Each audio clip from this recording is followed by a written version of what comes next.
राधे राधे। जय श्री कृष्णा। आज हम श्रवण करेंगे ऋषि पंचमी की कथा। यह एक सात्विक व्रत है, अतः इस व्रत को करने से पहले पूर्ण शुद्धि की आवश्यकता होती है। पुराणों के अनुसार इस व्रत को करने के लिए स्त्रियों को ब्रह्म मुहूर्त में उठकर नदी के किनारे ही मिट्टी से नहाकर लट जीरा नामक पौधे को तोड़कर अपने सिर पर रखें और 108 लोटे जल डालकर स्नान करना चाहिए। इस व्रत को करने से स्त्रियों द्वारा रजस्वला के समय किए गए पापों और दोषों से मुक्ति मिलती है। कथा भविष्य पुराण में इस प्रकार आती है कि एक बार श्री कृष्ण जी से महाराज युधिष्ठिर ने कहा कि वह कौन सी पंचमी है जिसके व्रत से नारी जाति समस्त दोषों से मुक्त हो पुण्य को प्राप्त होती है। आप मुझे संक्षेप में श्रवण कराइए। भगवान श्री कृष्ण जी ने कहा, हे राजन, भाद्रपद शुक्ल की पंचमी को ऋषि पंचमी का व्रत करने से स्त्री रजस्वला दोष से मुक्त होती है, क्योंकि जब इंद्र ने घृतासुर को मारा था तब ब्रह्म हत्या का एक भाग नारी के रज में, दूसरा भाग नदी के फेन में, तीसरा भाग पर्वतों में, चौथा भाग अग्नि के प्रथम ज्वाला में विभक्त हो गया था। हर वर्ण जाति की इस नारी को रजस्वला होने पर प्रथम दिन चांडाली, दूसरे दिन ब्रह्मघातिनी और तीसरे दिन दोभिन समान दोषी होती है।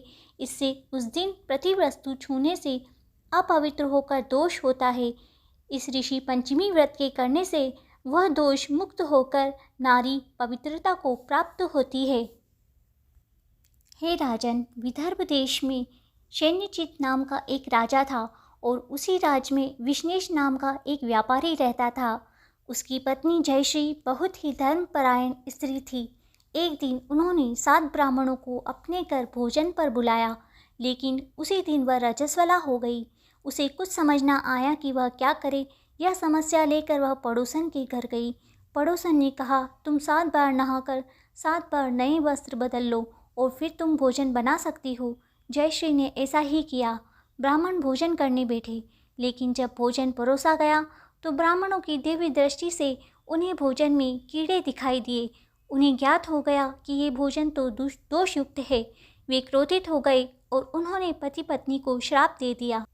इस प्रकार समय आकर दोनों पति पत्नी की मृत्यु हो गई। मरने पर जयश्री को कुतिया का जन्म हुआ तो विष्णेश को बेल का जन्म लेना पड़ा। इन दोनों को अपने तप के प्रभाव से पूर्व जन्म की बातों का स्मरण बना रहा और दोनों प्राणी अपने ही पुत्र के गर्भ पालित हुए। एक दिन पितृपक्ष में उसके बेटे सुमित्र ने अपने पिता की श्राद्ध तिथि में विधि के साथ ब्राह्मण भोज रखा और अपनी पत्नी को स्वादिष्ट पकवान बनाने के लिए कहा।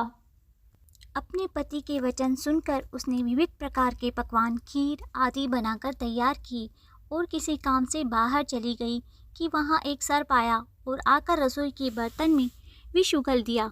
सुमित्र की माँ कुतिया के रूप में बैठी हुई यह सब देख रही थी, अतः उसने अपने पुत्र को ब्रह्म हत्या के पाप से बचाने की इच्छा से उस खीर भरे बर्तन में स्पर्श कर दिया। तब सुमित्र की पत्नी से कुतिया का यह कृत्य न देखा गया और उसने जलती हुई लकड़ी से उस कुतिया को बहुत मारा और फिर से भोजन तैयार किया। प्रतिदिन चौके में जो जूठन आदि शेष रहती थी वह उस कुतिया को डाल दिया करती थी, लेकिन उस दिन क्रोध के कारण उसने वह सब फेंक दिया। तब रात्रि के समय भूख से विकल होकर वह कुतिया अपने पूर्व जन्म के पति के पास आकर बोली, हे नाथ, आज मैं भूख से बहुत दुखी हूँ। वैसे तो रोज ही मेरा पुत्र खाने को दे देता था, मगर आज उसने भी कुछ नहीं दिया। मैंने सांप के विष वाले खीर के बर्तन को ब्रह्म हत्या के भय से छूकर भ्रष्ट कर दिया था। इस पर बहू ने मारा और खाने को भी नहीं दिया। तब बेल ने कहा, हे भद्रे, तेरे ही पापों के कारण मैं भी इस योनि में आ पड़ा हूँ। बोझा ढोते ढोते मैं भी थक गया हूँ। आज मैं दिन भर खेत जोतता रहा, पर मेरे पुत्र ने आज मुझे भोजन नहीं दिया और मुझे बहुत मारा। मुझे कष्ट देकर उसने अपने ही श्राद्ध को व्यर्थ कर दिया है।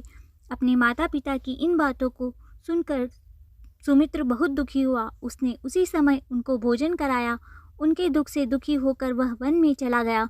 वन में जाकर उसने ऋषियों से पूछा, हे ऋषिवरों, मेरे माता पिता किन कर्मों के कारण इन योनि को प्राप्त हुए हैं और किस प्रकार वे इससे छुटकारा पा सकते हैं। सुमित्र के उन वचनों को सुनकर सर्वतपा नामक ऋषि दया कर बोले, पूर्व जन्म में तुम्हारी माता ने अपने उच्चन स्वभाव के कारण रजस्वला होते हुए भी घर गृहस्थी की समस्त वस्तुओं को स्पर्श किया और तुम्हारे पिता ने उनका साथ दिया था। इसी कारण वे दोनों कुतिया और बेल की योनि को प्राप्त हुए हैं। तुम उनकी मुक्ति के लिए ऋषि पंचमी का व्रत करो।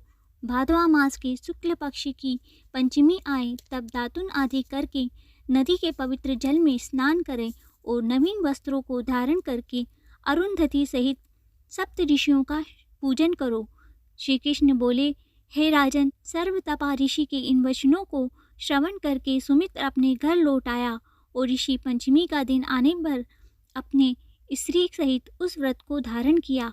उसके पुण्य को अपने माता पिता को दिया। व्रत के प्रभाव से उसके माता पिता दोनों ही पशु योनियों से मुक्त हो गए और स्वर्ग को धारण किया।